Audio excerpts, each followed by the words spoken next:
Hey BlueFirePoker, this is Dustin Smidt, also known as Leatherass. In today's video we're going to be reviewing a 6-table session that I recently played, and I recorded about an hour and a half worth of footage, and I'm going to try and get 2 videos out of that, which I think is about what's going to happen. To be perfectly honest with you, parts of the session were very, very boring, and so usually with about an hour and a half of footage, I would do about a half hour and make per video and make 3 videos out of it, and just kind of let the film run and comment on the hands as they go along. But in today's video, I'm going to be jumping around a little bit in the action. I'll go in order, but I'm going to skip through a little bit in some spots simply because I don't want to bore you guys too much. There are definitely a few 5-minute periods where I just get like Jack 2 the whole time and fold, and there's just no educational value in it whatsoever. So with that in mind, we'll go ahead and roll the tape here. I think it actually starts out a little bit boring, so I'm going to let it play for just a couple minutes, see if we get some interesting spots, and then if not, I'll fast forward it a little bit.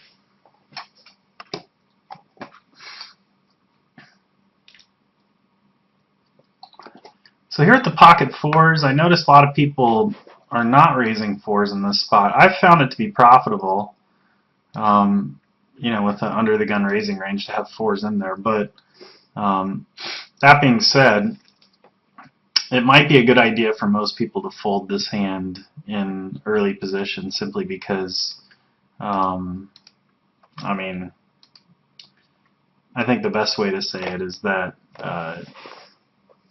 it's just a good hand to fold in that spot if you know you're not in complete command of your post flop skills. You know, if you're still kind of developing your game a little bit, I think it's going to be difficult to show a profit with that hand. But you know, once you gain better command of your post-flop game, I think then you can start playing a few more hands in different spots, and I think 4s are going to be good enough to open once you get to that point.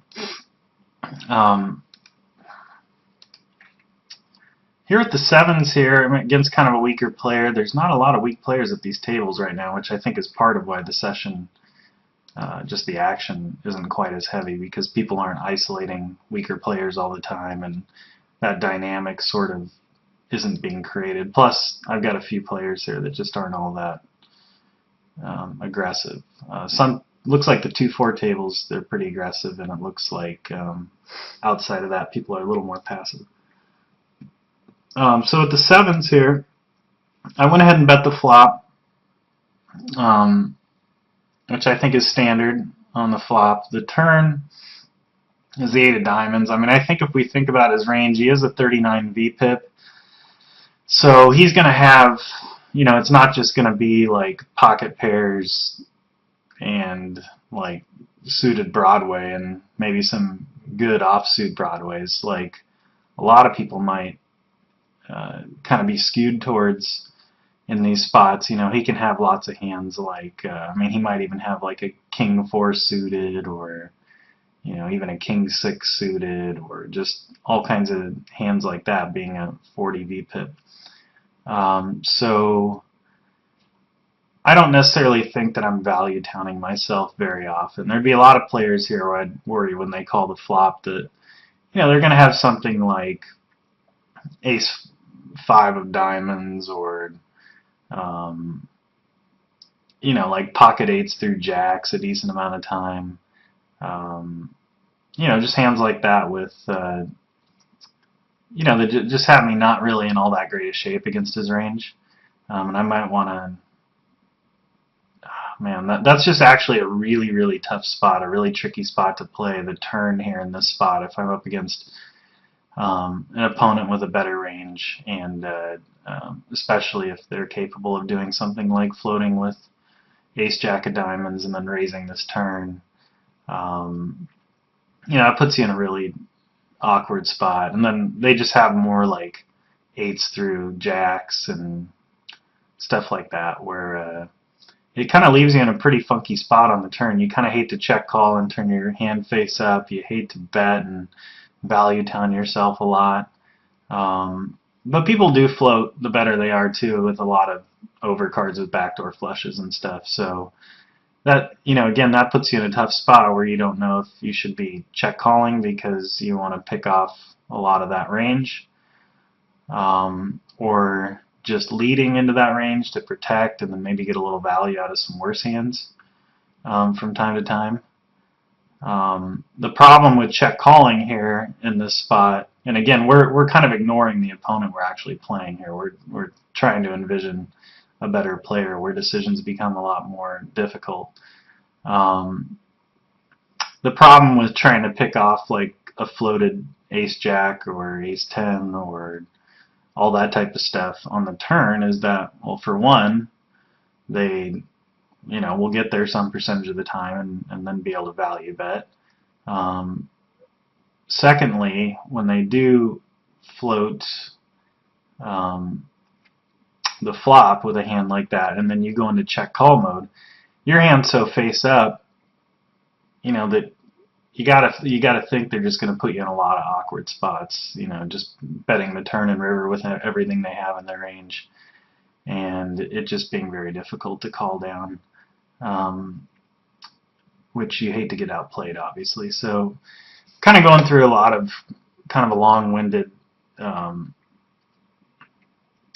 analysis here of this situation on a imaginary opponent here, but at the same time, if you struggle with this spot, just know that I think everybody kind of struggles with this spot. I don't kind of care who you are. It's just not really all that exciting of a spot, and it's hard to really do a whole lot right or wrong. I think I default to betting here on the turn and then usually just check folding most rivers, which I think is fine because you'll get floated again with hands that are basically anywhere from better tiers to hands that have a lot of equity, like king queen of diamonds on the turn or something like that.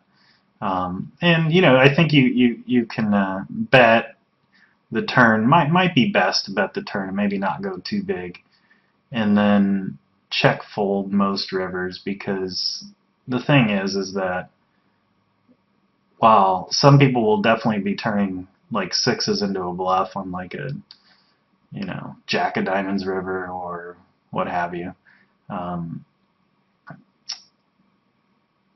you got to think a pretty decent percentage of the time they're going to check back like a pocket sixes or ace five or ace deuce of diamonds, or sometimes they have something like 5-6 of diamonds. Not too often, but some people play those hands in those spots. So I think if you do bet the turn, you kind of need to just hope that your opponent has a worse hand and decides not to bluff it. There's not a lot of outright bluffs here, so he'd have to turn his made hand into a bluff, and I guess you just check and hope he doesn't do that and get outplayed. So we'll just kind of keep moving along here. That is a spot, I kind of took my time on that because I just feel like, and with some of my students I've had in the past and just talking with other good players, that most people kind of struggle in that spot. I think people actually struggle a lot in that spot, and I haven't really heard a whole lot of great solutions and great answers, so I'm just sort of giving you my best effort here on analysis. I don't pretend to have the answer for every single situation, certainly, but I think you can work it through and kind of get the answer pretty close.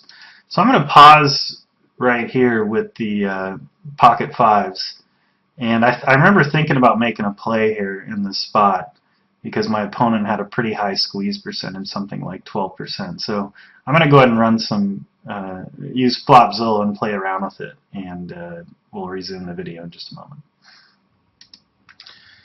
Okay, so I kind of messed around a little bit with a range, and the problem is I'm not really super in tune with what his range is beyond those numbers. His number is 12% squeeze. I've got to think with an aggressive big blind, or excuse me, aggressive button, and him coming out of the big blind, that his number is going to be higher than 12%. I know he squeezes 12% out of the big blind approximately, but you know, he has all kinds of opportunities to squeeze where somebody raises under the gun and somebody flats, you know, in the cutoff or something, and I imagine his range gets a lot tighter. So I gave him 14%, just kind of added a couple extra percentage points because of the fact that it was a button and a small blind cold call, button open, small blind cold call, and gave him a range of nines, basically like nines plus as his getting it in range, which I think is pretty fair. Maybe it's only tens plus for him, but it could be nines plus. And I just kind of filled in a few ace X suiteds. I don't think he's like squeezing them all the time, and he gets a pretty good price for just flatting in those spots, and it's a pretty good hand to flat without a big blind. So I just kind of gave a few of them as a squeeze, and kind of some random, you know, jack 8 suiteds, queen 9 suiteds, stuff like that, and then some offsuits here like ace jack, king jack, which I certainly think is possible. I don't know why I did king 10 or not king 10, but we'll just add that in, make it a 15% range. Probably a little more fair. He's not going to, you know, squeeze queen 10 by rule and not king 10. So if we look at his range here, he probably, you know, he has about 11, you know, around 11%, a little over 11%, sets 2 pairs over pairs, just monsters. All of his kings are pretty good, I think. I also did, if you guys notice, I left in the suited ace jacks, ace 10s, king queen suited. That is debatable as well. I should probably actually just add like 2 of those in there, and maybe I'll just like remove a queen 10 off or something, get him right back to around 15%. I don't like, those hands are such good hands to flat with that I think people don't squeeze them all the time. So I just kind of threw a couple in just for him, you know, basically squeezing some of the time with them. And so maybe we can throw in like a queen jack suited too or something. So on this flop, he has set 2 pair over pair, around 11%. Top pair 19.4, so that's a little over 30%. And then an open-ended straight draw 9%. So around 40% of the time he has a hand that, in my opinion, is very unlikely to fold under any circumstances. It's possible king jack could fold, and maybe king jack suited. You might get those to fold to a check raise here, because I mean, I would personally. I think a lot of people would either go broke or at least peel one, but I mean, I don't really think against most people's range that continuing with king jack suited is a good idea by any means. So in this spot, you know, if he has a hand 40% of the time that won't fold, and we could say make it, you know, 110 or something as a check raise, just not, you know, a fairly smallish check raise. I don't think that's any less threatening. Maybe if we go, yeah, say 110.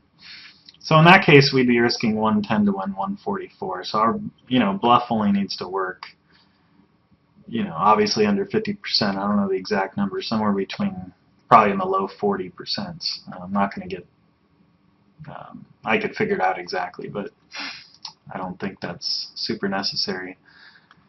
And then that also assumes, well, so let's go in order here. So if I made it 110 to win 140, and he only has a hand that will continue 40% of the time, and I only need it to work 40% of the time, then, you know, we definitely have a case to be made. He's folding 60% of the time if he's continuation betting always, and the rest of the time he's getting it in. So that gives us, 60% chance he'll fold, and we only need it to work 40%. So it looks like there's potential for a profitable play, but I do think we need to discount. We need to discount things a little bit because, well, this is actually pretty complex because we certainly have to discount him only folding 40% by a fair amount because he might just not bet 8-7 suited or 9-7 suited or pocket nines or hands like that, Queen 8 suited, stuff like that. So that strengthens his betting range a little bit if he has some give up in him.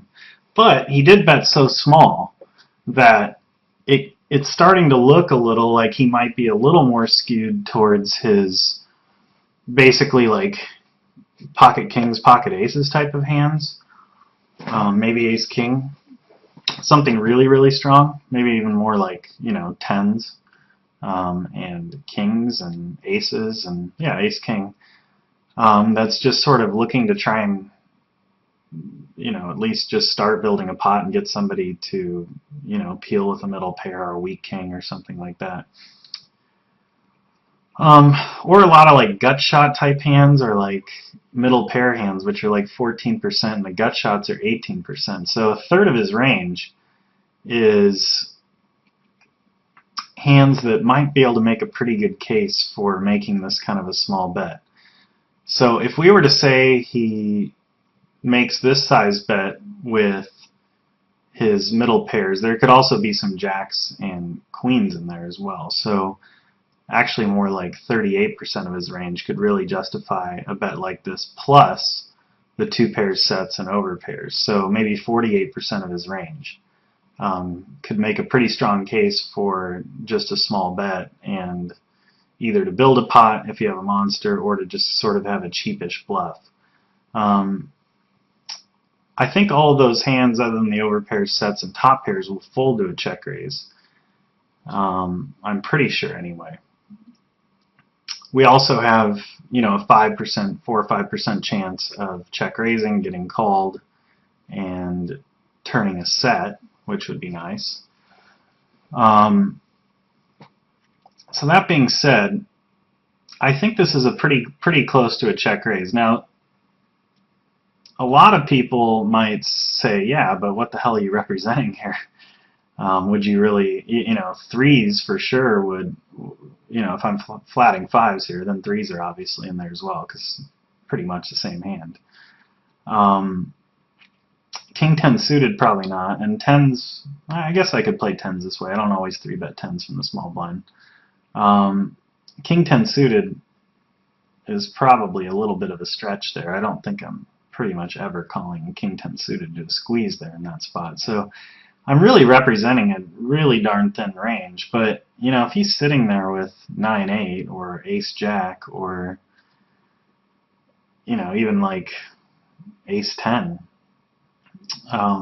is he really going to continue facing a check raise here? I mean, again, I wouldn't if I were him unless I felt like I was getting abused and I could make a strong case for continuing. But against most opponents, I really wouldn't think I could continue there. So anyway, just something to think about. The equation is so complex, and I didn't want to spend like 30 minutes going through every scenario, but at least you can kind of see what's going through my head, and you can kind of get an idea for what his range looks like and what he might fold, and then the complexity of deciding what to do based on his bet size, based on what we can represent, based on how likely is to fold, and all that kind of stuff. So hopefully that's helpful to some degree. I'll go ahead and keep rolling it a little bit. I was saying how I'd only get 2 videos out of this, and then now I just took 20 minutes to explain 2 situations. So maybe this will go into a 3rd video if things don't move along a little more quickly.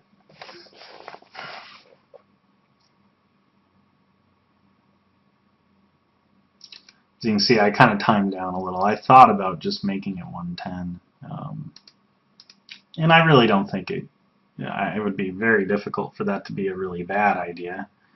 Generally, aggression in situations where ranges can still be fairly wide anyway, or somewhat wide. It's definitely pretty hard for it to be a really bad idea, especially since having stuff like that in your range can get you paid off more in other situations and stuff like that. But, I don't think it would be a bad idea from time to time to go ahead and make that bluff there, even though it doesn't look like we can represent much.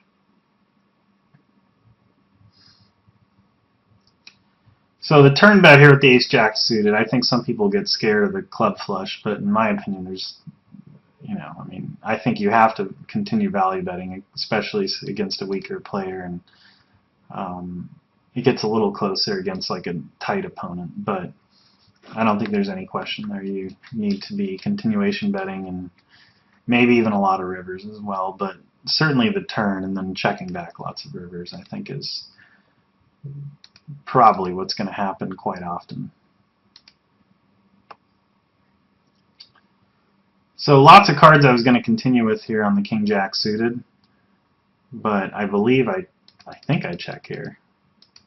And with the sixes, I just go ahead and raise.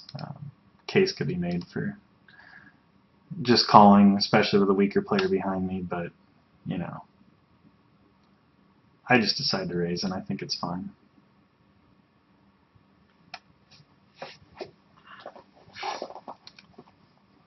So the $8 bet puts me in kind of a weird spot, 8 into 39. I mean, I can almost just call there and hope that, once in a blue moon I'm good, but also improve, or maybe an ace I can go ahead and just lead. Pretty close there. I'm going to go ahead and pause for just a second and make sure we're going to find some interesting spots. Okay, so I found a spot here with the ace-jack suited. It's a hand I'd like to talk about. So I go ahead and flat here, which I like. I definitely want to have some strong hands in my range here. I don't want to just 3-bet everything that's like too high cards. Some people do that, but I like to be capable of having some hands here. I'll flat ace-queen from time to time, and even sometimes just flat aces or kings, especially if the big blind squeezes a lot. So on the flop here, I choose to go ahead and c-bet. So let's take a look at about a 60% range, his raising range pre-flop. And basically, he has set 2-pair, overpair, 3.5%, 4% of the time. Not very often, about 3.5%. He has top pair 14.6%, and top pair probably better than mine is, gosh, probably only 1 or 2% of that, so which would be ace-king. So basically, I have the best hand here, like 93% of the time or something like that.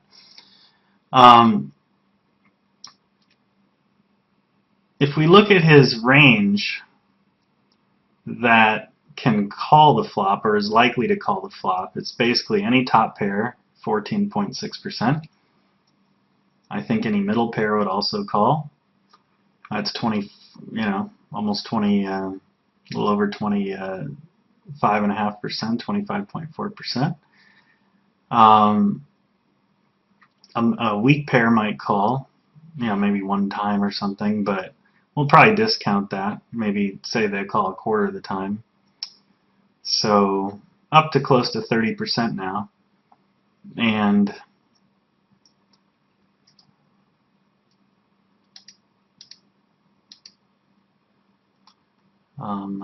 I've realized I've made a big error here. Sorry about that.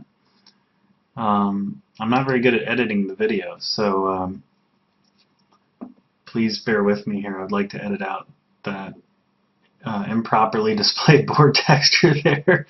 You guys are probably going, what the hell is he talking about? So let's start over here. Sorry about that. 4.3% set 2-pair, 17.4% top pair. I was using that last flop we analyzed earlier. The top pair are better than ours, close to 2%. So we're again looking at the best hand, you know, about 94% of the time.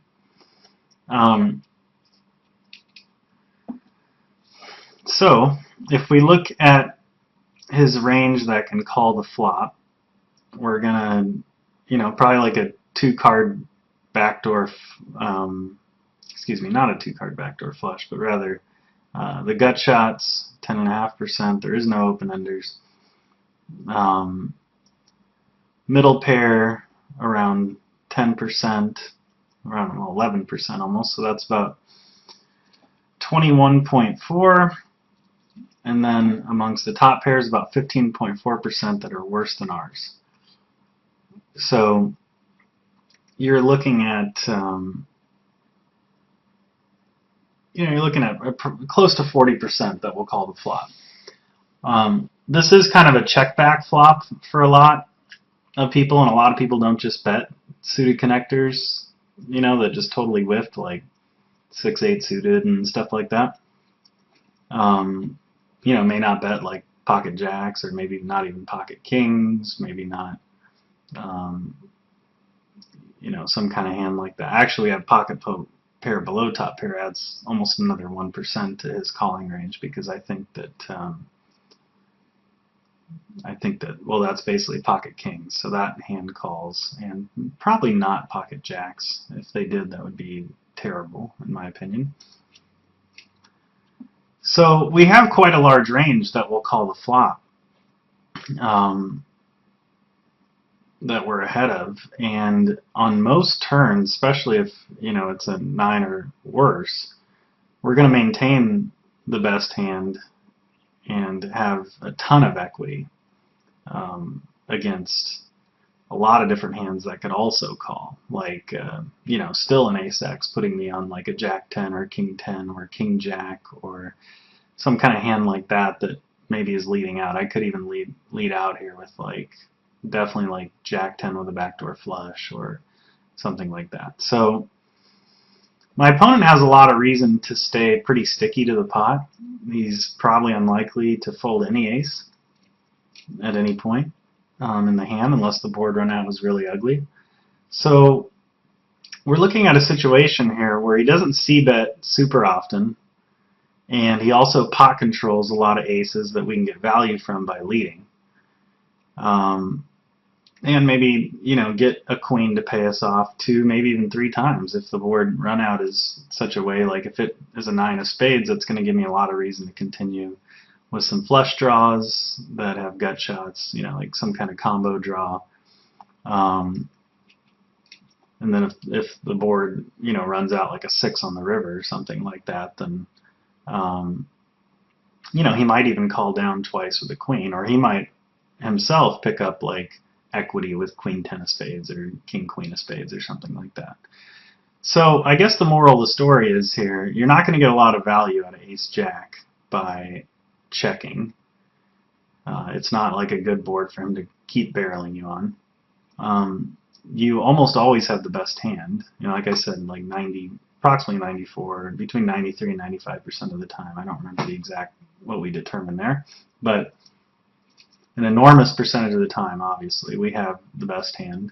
So there's not a whole lot to fear there. We could even get raised by ace-queen, ace-3, pocket threes, pocket aces, ace-queen, or pocket queens, rather.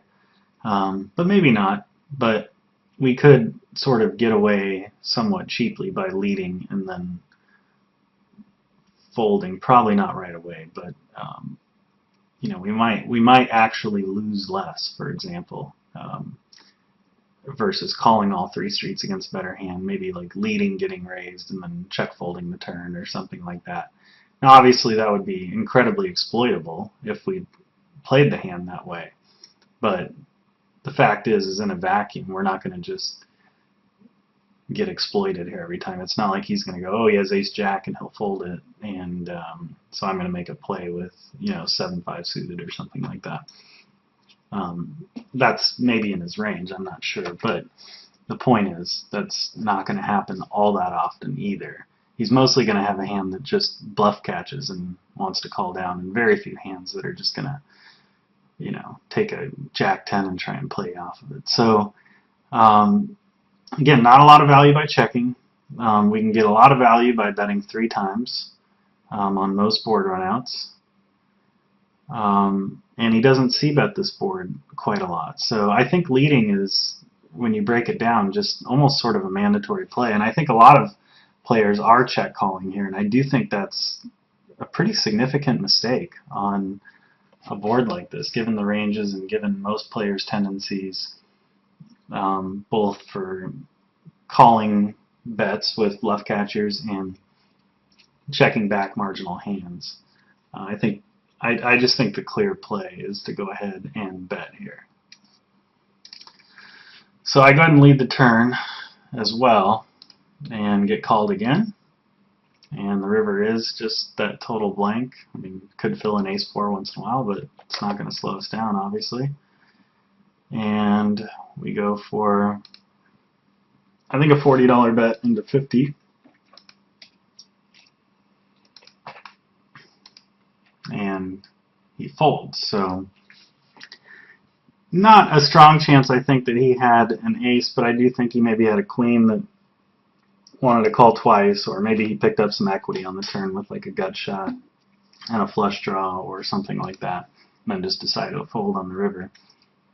But long story short, I do think we got, even just getting the 20 bucks or whatever we got post flop was probably a lot better than what we would have gotten from that range that was calling with. Maybe not a ton better. He might have bet an ace twice, but he wouldn't have bet it 3 times, and we gave ourselves a chance to get him to call 3 times, although he didn't.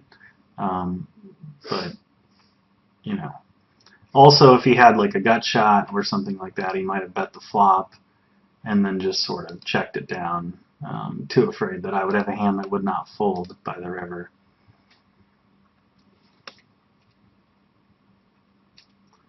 So flop top 2 on the bottom right here, and I thought about maybe taking a non-standard line here.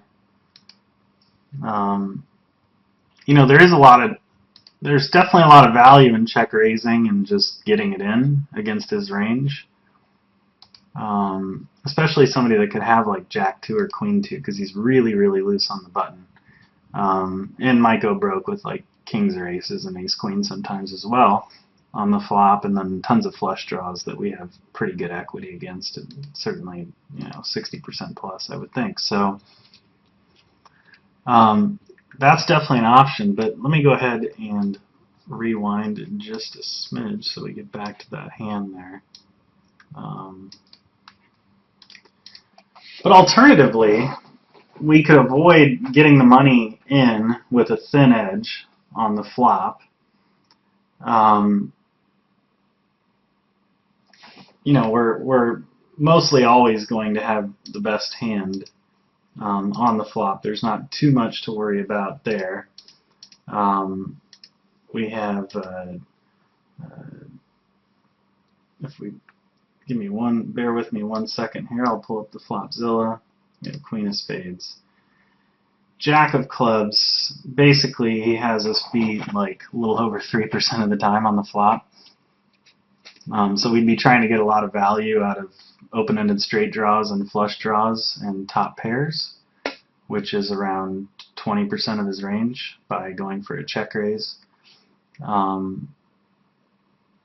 So basically we could have a couple of options. One, we could attack his range that bets and calls the flop, but the problem with that a little bit is that there's so many ugly cards on the turn that he can turn a lot of hands into bluffs. For example, you know, 9 of diamonds comes on the turn, let's say, or an ace of diamonds, or, you know, even like a king, any ace, you know, any diamond. Not too worried about the 2 pairing. You know, again, he only has over pairs. You know, 1.85% of the time, so that shouldn't change too much, but does, I guess, introduce a little possibility that against his check raising range, he's going to have over pairs, certainly more than 2% of the time. It's going to swell a lot. His call of the check raise range includes a lot more overpairs. In fact, let me pause it for 1 second, and we'll see what his calling range of the check raise would look like. You know, I'm going to have to punt on that idea, actually. Flopzilla does not quite have the capabilities of sorting out, or if it, well, it doesn't have quite the capabilities of sorting out specific flush draws. It just sort of has suited hands in general on here. As you can tell, I can't, like, for example, just plug in ace-4 of diamonds or, you know, 9-6 of diamonds. It has to be 9-6 suited, which includes all the suits. So coming up with a good calculation here is going to be very difficult. Or impossible, unless I just don't know how to work this thing. And there might be that option on there, but I don't understand it well enough to figure it out. So in any event, there's a lot of cards where he might turn ace-queen into a bluff. Like if the turn's a king of diamonds and I check, if I were him, I would just bet every single time and let my opponent puke with his entire check-raising / checking turn range.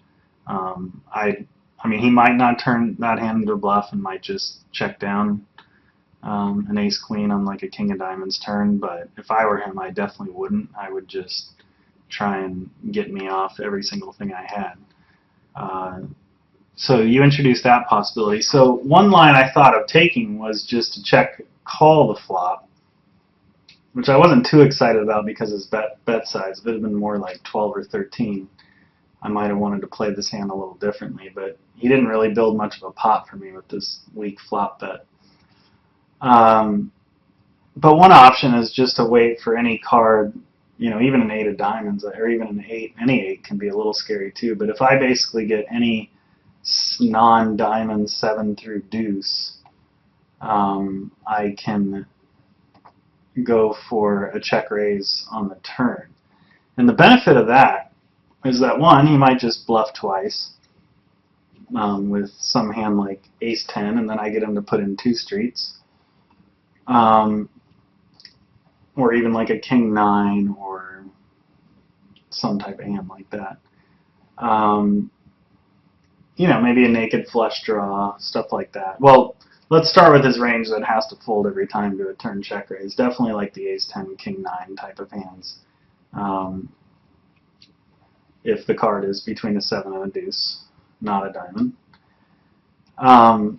But what can happen by check calling and then making a turn check raise, especially if it's something like the 6 of spades or something that maybe would give him a lot more reason to think I floated with a hand like ace-10 of spades and then went for a check raise on a low spade turn.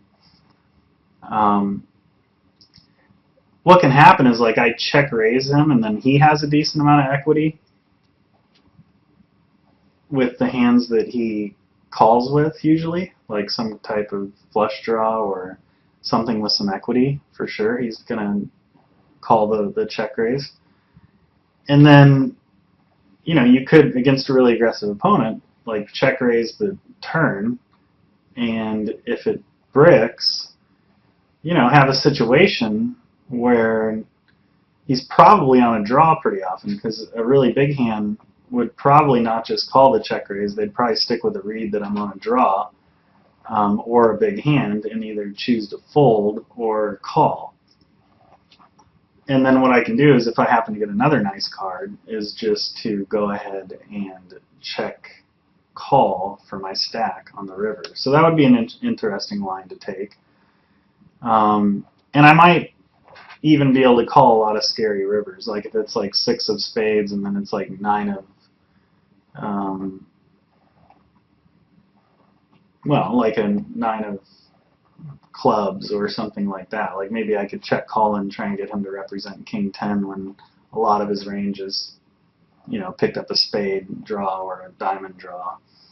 You know, just kind of stuff like that. So anyway, just a thought, just an option. I like to think about all my lines and not just get into a, okay, this is an automatic check raise spot, or this is an automatic, you know, just anything that's sort of an automatic play. I'm not always looking to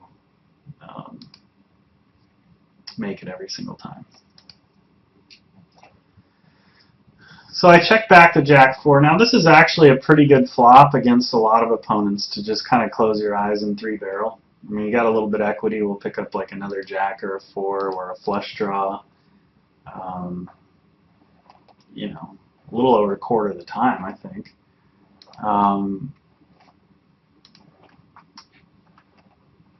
But the problem with yeah, I mean, I think betting's fine, and maybe that's probably what I should have done there, rather than check and then check folding the turn. But against a lot of players, I think it can be a really good option to just go ahead and just basically go ahead and fire all 3 and hope you get some credit for ace-king. If we rewind just slightly here to the turn or the flop action with the ace-jack, this is another spot here where I just feel like my opponent is going to bet most of his opening range, which I think in this case is around 45-ish%. I think he's a pretty loose opener, if I remember. It might be wrong. I think I pull up his stats later, but it's between 35 and 45, I'm pretty sure. So even if we were to use a 40% range, you know, he's just not really going to have hands too often, and especially if he's automatically c-betting this flop with his entire range, which is well possible on this type of board, where there are a lot of gut shots and straight draws, but you know, he might find reason to bet pretty much anything in his range there, and that wouldn't necessarily be a bad plan for him.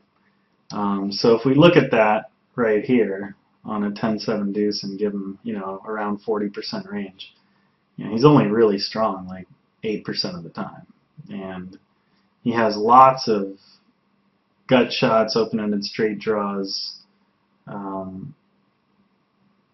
hands like, well, open-ended straight draws might rejack me back. But the point is, he has lots of hands that he might even peel with, like a top pair, middle pair, stuff like that, and then fold a lot of different turns. You know, maybe just calling 15 to try and spike a gut shot one time, or hoping I was just bluffing, and then he can go ahead and lead the river if the turn goes check.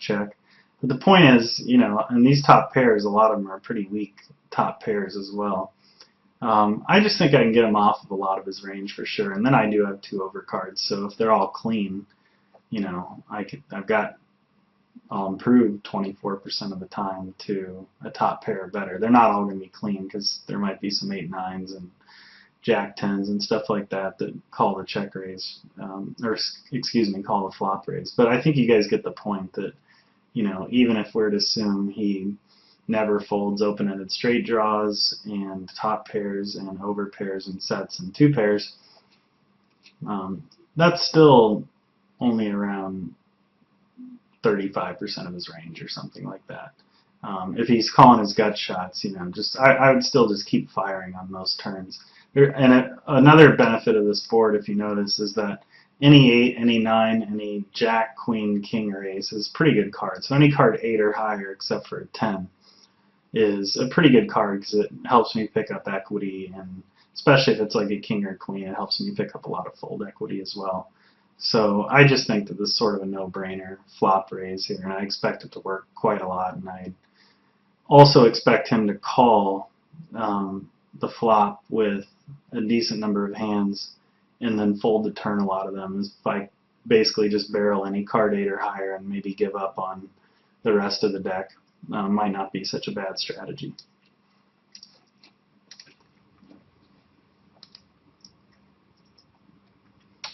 I think this guy that 3-bet me in the blinds here, I think he had a really tight 3-betting range here in this spot. I could have just 4-bet and got it in. In fact, I'm kind of wondering why I didn't, because I put myself in kind of a crappy spot and I got a terrible flop. It's just one where even if I check raise, I think he might play his position a lot and just call with a lot of different hands. Just kind of thinking maybe I have a one and done check raise. He's kind of one of those players I think that might think that way a little bit. I could certainly throw in a check raise from time to time, or even like a check call, and try and just get it to showdown, and that's an option too, but I'm not in love with that for sure. So yeah, I think I probably should have just gone ahead and 4-bet and got it in, but there was something about, I remember at the time there was something about our dynamic and his low 3-bet percentage against small blind opens that made me think that it might just be better to call and hopefully, well, certainly be able to play for stacks with most top pairs, and you know, maybe get him to spew off some chips too at the weaker end of his range when I do flop something.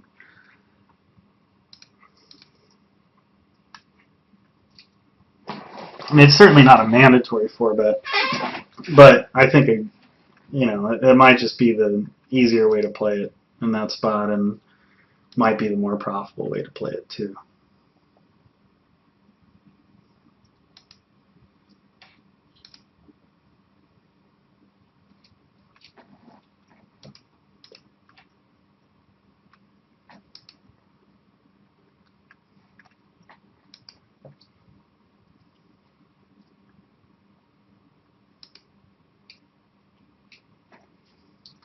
So 10s I flat in position, I'm noticing has a really, really extraordinarily low c-bet.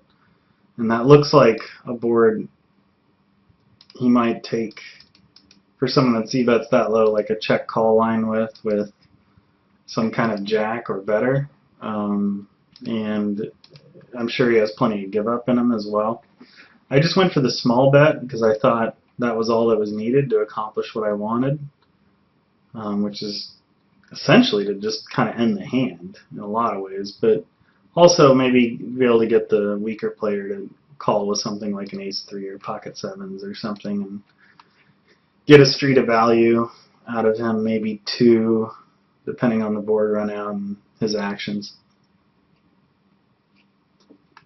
Could maybe turn my hand into a bluff, you know, if he check calls and then King of Hearts comes on the turn. Might be a good card to just turn my hand into a bluff and try and get him to fold the turn, or if not fold the turn, just bet the river as well and hope that he is able to find a fold in that spot.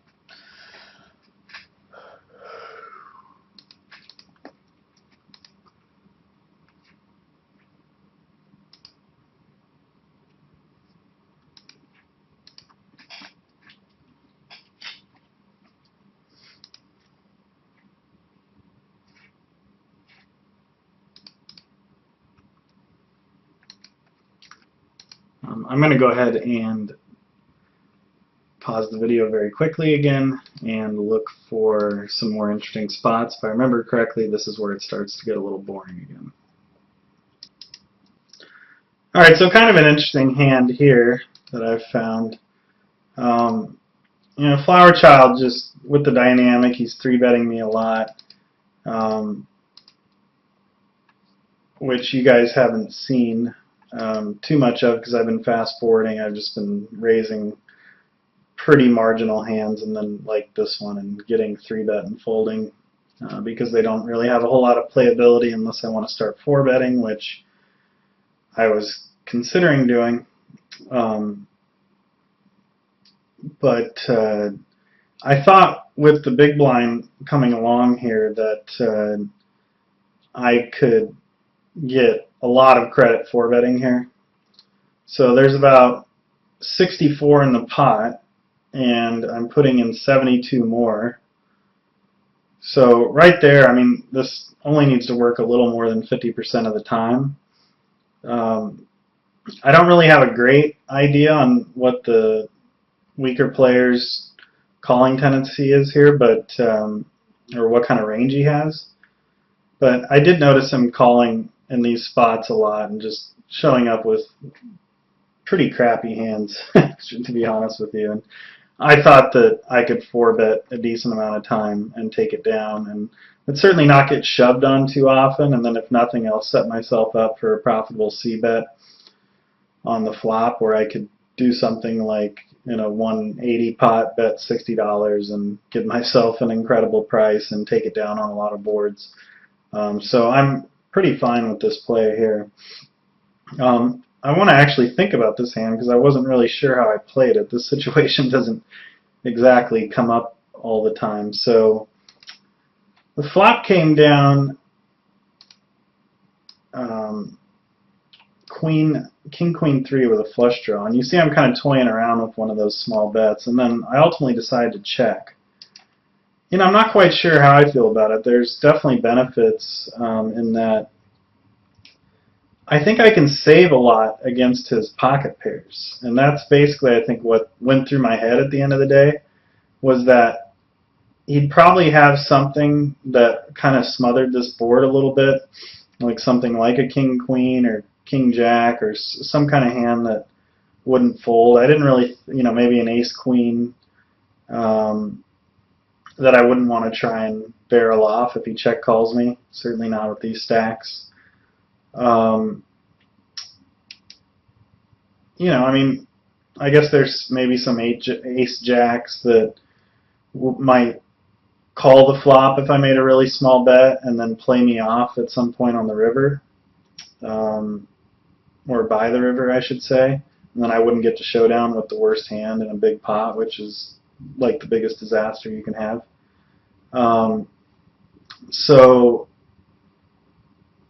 I ultimately opted to check back this flop, basically figuring that I was either just completely destroyed, drawing to 5 outs at best, or I was basically kind of a way ahead, way behind situation, because I think some of his range, like 10s through 2s, could play it this way.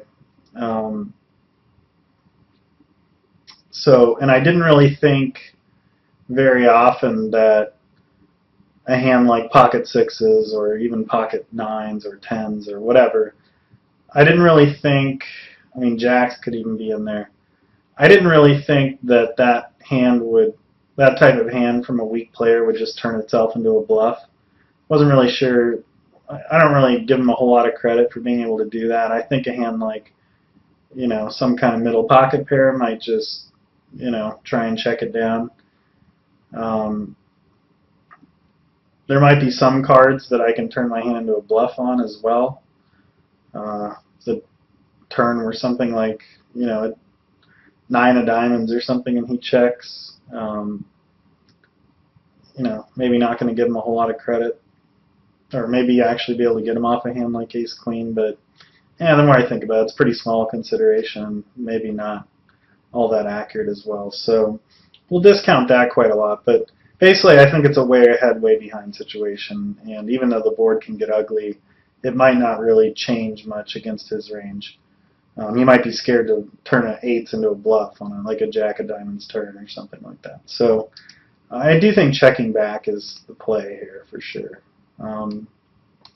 Although I wouldn't have said for sure at the time. I was honestly a little lost. The turn comes down 5 of clubs, and he does go ahead and check call a real small bet. I didn't really see a whole lot of reason to make a big bet. Just kind of like a little bit of a feeler bet, like, hey, what the hell's going on here? I'm not quite sure what you have. I'd like to get this puppy to showdown. I don't think you're going to check shove me very often. And maybe I squeeze a little value out of, a worse hand sometimes. Maybe a hand like pocket 8s wouldn't want to fold, getting, 6 to 1 or something like that. So, anyway, that's the size I decided to make. And, he could have a hand like Queen Jack suited, Ace Queen, and play it this way as well. So I didn't really see a whole lot of value in 2 streets. I'm just basically just trying to get to showdown. It's just such a funky situation, a funky hand. I'm just trying to basically avoid the big disaster, which is to fold the best hand in a big pot. And I avoided that and didn't put a whole lot at risk and didn't really put myself in a position to get outplayed very often, etc., etc. So I actually am kind of analyzing this hand mid-video here. after playing the hand and kind of wondering if what I did was right at all. And well, we can see the type of player he is here, the check raise all in.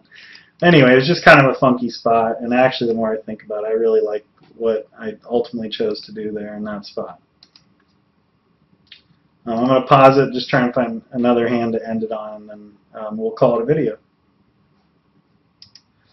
Alright, so on the video on these this situation here on the tables on the left here. So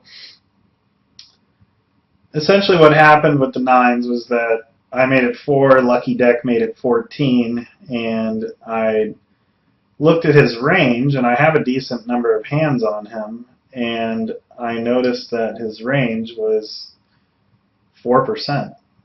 3-betting from the small blind against the button, and that sounds about right because of how my experience with him has gone. So the flop comes down 8 of hearts, 6 of hearts, 10 of clubs, and let's take a look at what a 4% range does on that board. That's got to be pretty much his range, which kind of makes sense. You know, I have ace queen off and jacks plus, ace queen plus, jacks plus. That's pretty much a 4% range, and so on this flop he has an overpair of 46% and 2 overcards in 54%, and he has a flush draw about 2%. So anyway, I'm essentially behind the flush draws, and because they'll all have 2 overcards and a backdoor straight usually as well, with ace king. And so if he were to bet his entire range and I were never to get outplayed at any point, if the hand were to just end on the flop, I would have an easy but still, you know, just mildly profitable flop call here if he were to bet his entire range and the hand was over on the turn. Because he has an overpair 46.2% of the time. And he's giving me, you know, I'm calling 18 into 46. So it would be a clear call and it wouldn't be close, really. Be decently profitable. But I do think we have to discount his ace queens and ace kings somewhat. Not entirely, but I don't think his 3-betting range is exactly his pre-flop. I don't think his flop betting range is the same as his 3-betting range pre-flop, is what I'm trying to say. I do think there's got to be on this type of board some give-ups in his range. So so he's definitely skewed a little more than 46.2% to an overpair. It's probably more like 60% would be just my sort of rough estimate, which then makes calling the flop, even if the hand were to end, really close. But the hand doesn't end, and I do think that the potential exists to outplay an overpair from time to time. And obviously I have 6 outs to improve. So the flop call is definitely a no-brainer. Yeah, and if he's only 3-betting 4%, then there's a decent chance he's going to be somebody who's going to give up on a lot of turns. And what's also important to note is that any jack gives me an open-ended straight. Any heart gives me the possibility of him maybe turning his hand face up, and, you know, like, say if it's something like, you know, a jack of hearts or a queen of hearts and he goes into check call mode, then I can be pretty sure that he's got something like, you know, well, he might still have aces and kings on like a queen of hearts turn, but probably not. I'm sure he'd just bet those. He's going to look like he has a hand like jacks and ace king a lot when the queen of hearts rolls off, like ace king without a heart. And when he checks the turn, I think that I can win the pot a high percentage of the time on a card like that, simply because for one, I'll get there a decent percentage of the time for like a straight or a flush. That would probably be good against a check calling range. Flush should almost certainly be good against check calling range, except maybe if you check like Jack-Jack with check call Jack-Jack with a Jack of Hearts. So I just think there's a lot of different board runouts for maybe I can win the pot. I have a flop call that should be immediately profitable, and I have position and a chance to improve. So I think calling the flop is sort of mandatory. The turn is an 8, and he goes ahead and bets 40 into 62, which is slightly less than 2/3, but it sizes things really well for not even a full pot shove on the river. And I just think that now his range becomes even way more skewed towards overpairs, and I just don't really think that calling is at all reasonable. And the only reason I note this hand is just that in like 2006 or something, when everybody had like this type of 3-betting range of 3-4%, this wouldn't even be a discussion. It would just be like standard to call the flop and fold the turn, and nobody would even find it remotely interesting whatsoever, because the guy would just have an overpair, almost always. But in this day and age, that's not going to be the case. I don't know if I'm ever folding 9s there if the board run out is good. Especially if it's like a Jack of Hearts and he bets the turn, I call, and then the river's like a blank. I just think there's so many, like King Queen offs with a flush draw, and just Ace Queen offs with a flush draw, and just like random hands that decided to just barrel through and stuff like that. But if you really do get a guy that doesn't really barrel through very much, has a pretty narrow 3-betting range, you have to have the ability to sort of rewind to 2006 for any of the people that were around playing online poker then, and just play it very straightforwardly, because it's real easy to just get caught up in everyone being so aggressive and just sort of overvaluing hands in certain spots against players that aren't really all that aggressive. So it's just important. It was like an adjustment I made. Not really a huge deal, obviously, not worth maybe as much discussion as I gave it already. But I guess the moral of the story is that just think of how the hand plays out. Even though if we think he has overpairs a lot, I think the flop call's definitely going to be profitable. Even if if he's only betting overpairs, it's probably not profitable, but it's actually not that far off, just because of all the different turns you can get that either improve you or give you some fold equity.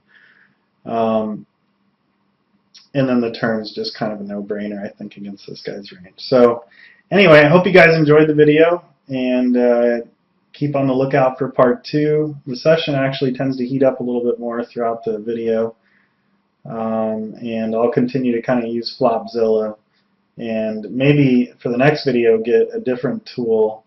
I love Flopzilla. I think it's great, but and it's really great for just kind of taking a glance at people's ranges. But if we want to start developing decision trees and understanding how to proceed on a hand like that Queen Jack, if you remember there on the top right, where the flop came down Queen Jack 2, or the bottom right rather, where the flop came down Queen Jack 2, and I wanted to kind of see what his range looked like after he calls the flop check raise. And I couldn't do that with this program, or I'm too dumb to figure it out how to use it on this program. So in any event, I'm going to make an effort to figure out how to work a program that does that, and maybe incorporate that, not in this series, but the next series. But definitely let me know if that type of stuff is interesting to you guys, because I want to give you guys what you want. And sadly, I have not been getting basically any feedback my last few videos. They've been getting a lot of views and no feedback, no comments at all. So if anybody's watching this and wouldn't mind you know, making a comment or rating the video or doing something that gives me some kind of feedback, the quality of videos will only go up for the entire membership. Even if just 10 of you guys do it, it just gives me a decent sample size on what people want. So please get in there. It just helps everybody, helps you, and helps me make a video and feel a lot more confident about it, in knowing that this is what the membership wants. All right, guys. Good luck at the tables.